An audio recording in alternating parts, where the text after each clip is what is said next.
Why is it that you're giving your soul to your work, yet you're still the one falling behind?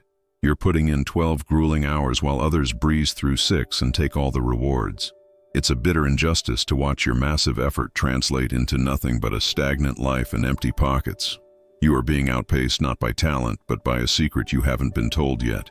You aren't lazy, and you aren't unlucky. You're just trapped in a loop of blind effort that is draining your spirit. You're tired of being tired, waking up with a heavy heart and going to bed with bones that ache from a grind that never ends. But what if the weight you're carrying isn't even yours to bear? If you keep swinging this dull axe, you'll only succeed in chopping down your own health and your long-term future.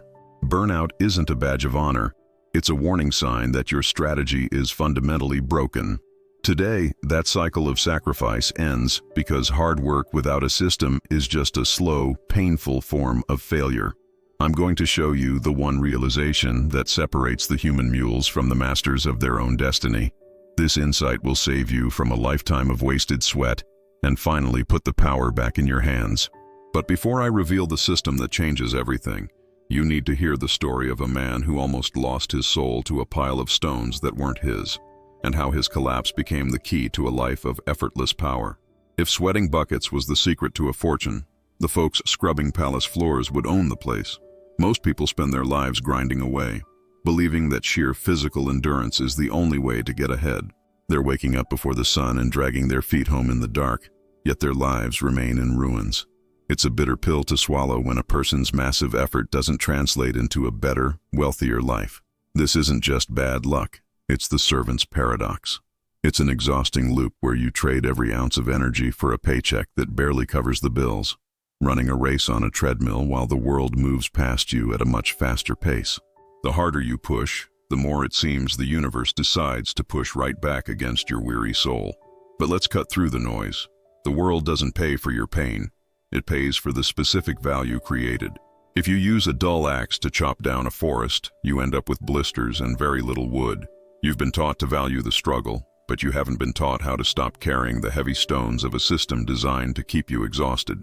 There is a single, powerful realization that can flip your entire world upside down and finally set you free. To understand it, we must look at the lives of two men inside the same palace walls. One is bleeding for pennies, while the other holds a secret about the hidden mechanics of how the 1% actually win. But what is this secret that allows one man to rest while the other breaks? The answer lies in the first man's greatest mistake, which I will show you now. Meet Thomas, a palace servant who wears his fatigue like a crown of thorns and considers it a holy virtue. He spends his days hauling massive water jars, his muscles constantly screaming for a single moment of relief. To Thomas, the sting of sweat in his eyes is just proof that he's doing the God's honest work. He's the first one in, and the last one out, convinced that his grit alone will eventually buy his freedom. His hands are a map of calluses and scars, the heavy price he pays for scrubbing marble until his knees bleed. He even looks down on anyone who stops for a breath, thinking their lack of agony is a sign of weak character. But here is the trap. Thomas is unknowingly carrying stones of labor that will never build his own house.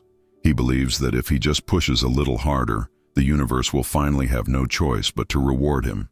Does this sound familiar? It's the same trap many fall into when they confuse being busy with being productive. Thomas is a human mule, pouring every drop of his vitality into tasks that never move the needle forward. He is so focused on the weight of the jar that he never stops to check if the jar itself is actually leaking. His pride is his prison, keeping him tethered to a life of back-breaking labor while his true dreams stay out of reach.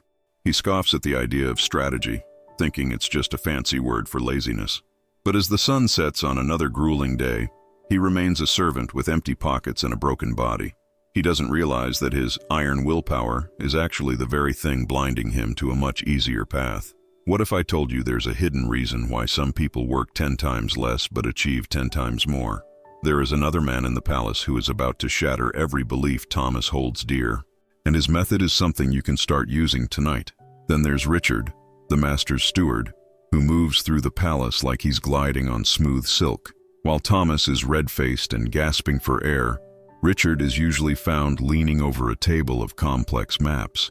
He's never seen hauling a single jar or scrubbing a floor, yet the master treats him with the highest respect. To the casual observer, it looks like Richard is barely working at all, enjoying a life of effortless leisure. Here is the part that will make your heart sting. Richard earns 10 times the gold while doing about 1/10 of the physical heavy lifting. He sleeps in a bed of goose feathers while Thomas recovers on a thin mat, nursing his aching, swollen joints. To Thomas, this isn't just unfair. It's a slap in the face to anyone who believes in honest hard work. He labels Richard as privileged or lucky, failing to see the sharp blade hidden behind that calm exterior. Richard isn't playing a game of luck. He's playing a game of leverage. While Thomas is busy doing, Richard is busy designing, ensuring every move made by the staff counts for double. He values the distance the burden actually travels, not the weight of the burden itself. He has learned to put down the stones of manual labor to pick up the tools of a strategist, a shift most people are too afraid to make. One man is the engine burning out, while the other is the pilot steering the ship. But Thomas is about to learn that trying harder has a deadly ceiling. A massive challenge is coming to the palace, one that will prove Richard's quiet maps are more powerful than 1,000 screaming muscles. Do you know what happens to a human mule when the load becomes impossible? You're about to see the moment Thomas's world finally shatters. Out of the blue, the king announces a massive royal festival, and the palace goes into a total tailspin. The demand for fresh water triples overnight, and the grand ballroom needs to be spotless in record time. Thomas sees this as his moment to shine, thinking he'll finally prove his worth through sheer, raw power. He grabs his jars and starts running, convinced that if he just moves faster, he can outrace the impossible. By the second day, he's carrying 3 heavy jars at once, his muscles screaming and his lungs on fire. He's doubling down on the dull axe strategy, hoping that enough frantic swings will somehow fell the giant. He hasn't slept, his eyes are bloodshot, and he's practically vibrating from the sheer stress of the workload. He is desperately trying to carry the weight of an entire festival on his own back, stones that were never meant for one man to lift alone. Disaster strikes in the dead of night, when his knees finally buckle under the weight of his own stubbornness. He trips over a loose stone, and in a heartbeat, those precious water jars shatter into 1,000 jagged pieces. There he is, face down in the cold mud, surrounded by the ruins of his hard work and his broken pride. It's the moment where trying harder officially hits the ceiling of what a human can actually do. He realizes that even if he worked 24 hours a day without a break, the math just doesn't add up. He is broken, not because he's weak, but because he's using a system that was designed to fail from the start. But in the silence of that failure, a shadow falls over him, and he's about to be offered a way out that he never thought possible. Can a man who only knows how to bleed learn how to think? Richard looks down at the mess, but there's no judgment in his eyes, just a bit of genuine pity. He offers a steady hand to the man who spent weeks mocking him for being lazy and soft. Thomas is a sight to behold, covered in muck, trembling with fatigue, and looking completely defeated. The silence between them hangs heavy, punctuated only by Thomas's ragged breaths and the sound of dripping water. Finally, the dam breaks, and Thomas lets out a sob that's been building up for years of hard labor. He finally lets go of that heavy, useless pride that told him suffering was the only path to a better life. Why does the world reward your ease and punish my sacrifice when I'm the one doing the heavy lifting? He whispers. He spent his whole life swinging a blunt soul against a hard world, wondering why the wood never splits. At this moment, Thomas realizes he wasn't just carrying water jars. He was carrying the heavy stones of outdated beliefs and others' expectations, stones that were crushing his spirit. Richard doesn't offer a platitude. He offers a shift in perspective. He sees a man who's been trying to fight the tide rather than learning how to build a sturdy boat. The steward knows that Thomas isn't a failure. He's just been using the wrong tools for the right job. Richard reaches into his cloak to pull out something small, ready to reveal the secret that changes everything. But what is this tiny object that holds more power than all of Thomas's muscles? You are about to discover the metaphor that will finally show you which leaky buckets are draining your life. Richard reaches down and hands Thomas a simple wooden bucket, but it has a tiny, persistent hole in the bottom. Go ahead, Thomas. Try to keep it full by running faster to the well, he suggests. It's almost comical, watching a man sprint while the very prize he's chasing leaks right through his fingers. See, most folks spend their entire lives sprinting with leaky buckets, wondering why they're always left bone dry. They are exhausted because they are carrying the weight of the water and the weight of a broken tool, another stone that isn't theirs to fix with sweat alone. While you were busy bruising your shoulders, I spent my first week digging a narrow, stone-lined channel, Richard explains.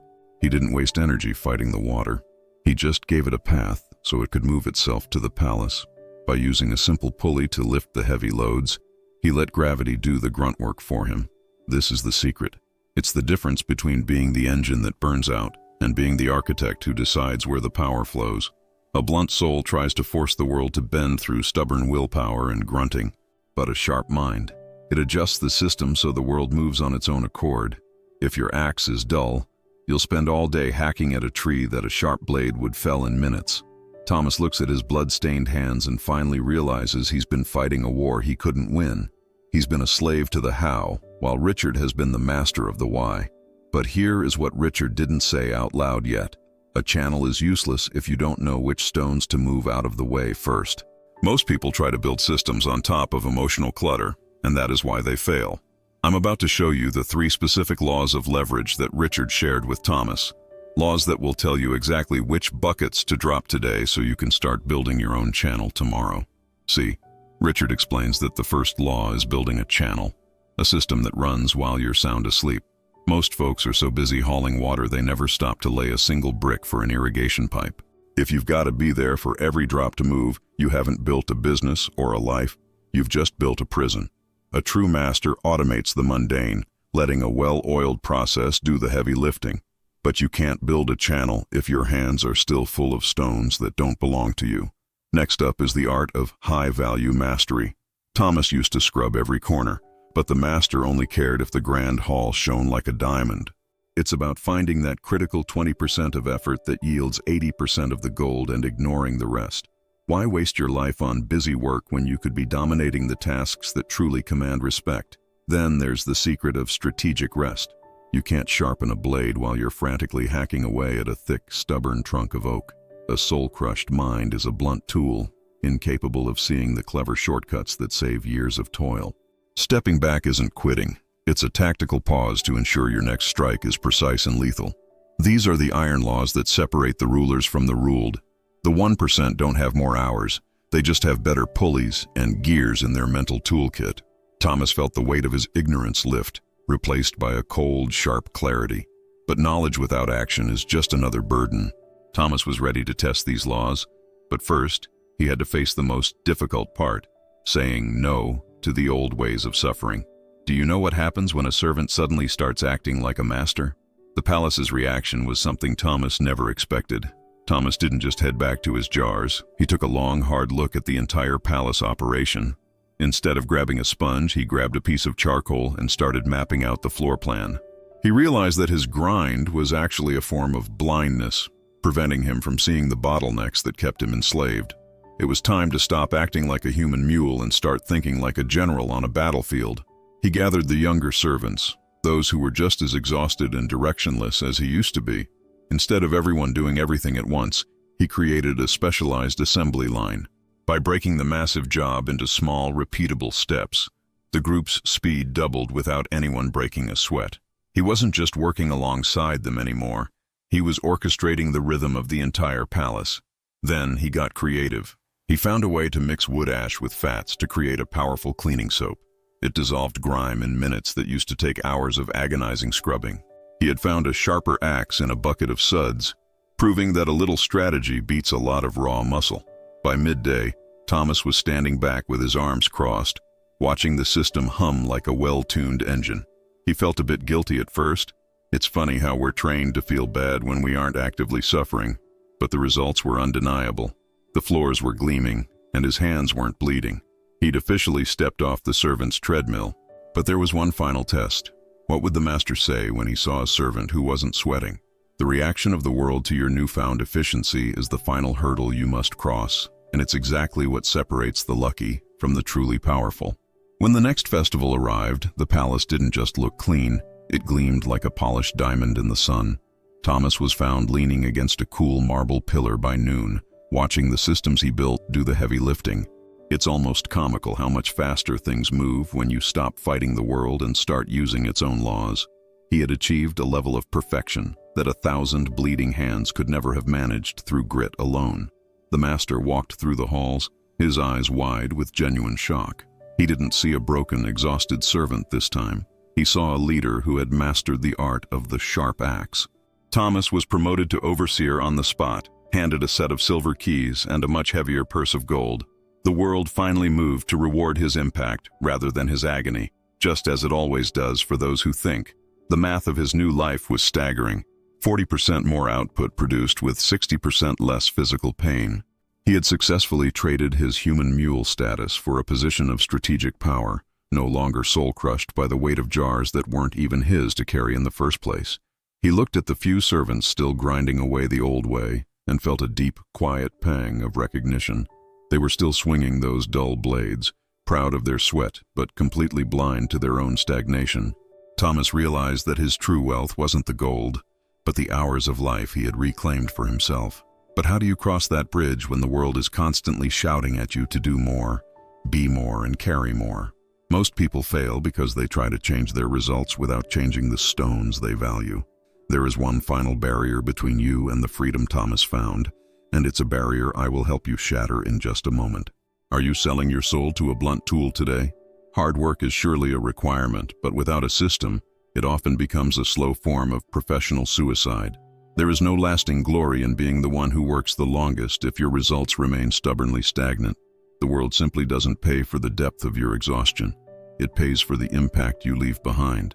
The wise man isn't proud of his fatigue. He's proud of the leverage he's managed to build over time. While the crowd is out there panting and groaning, the master is busy designing a pulley or a better path. He chooses to stop being a slave to the endless grind and starts being the architect of his own advancement.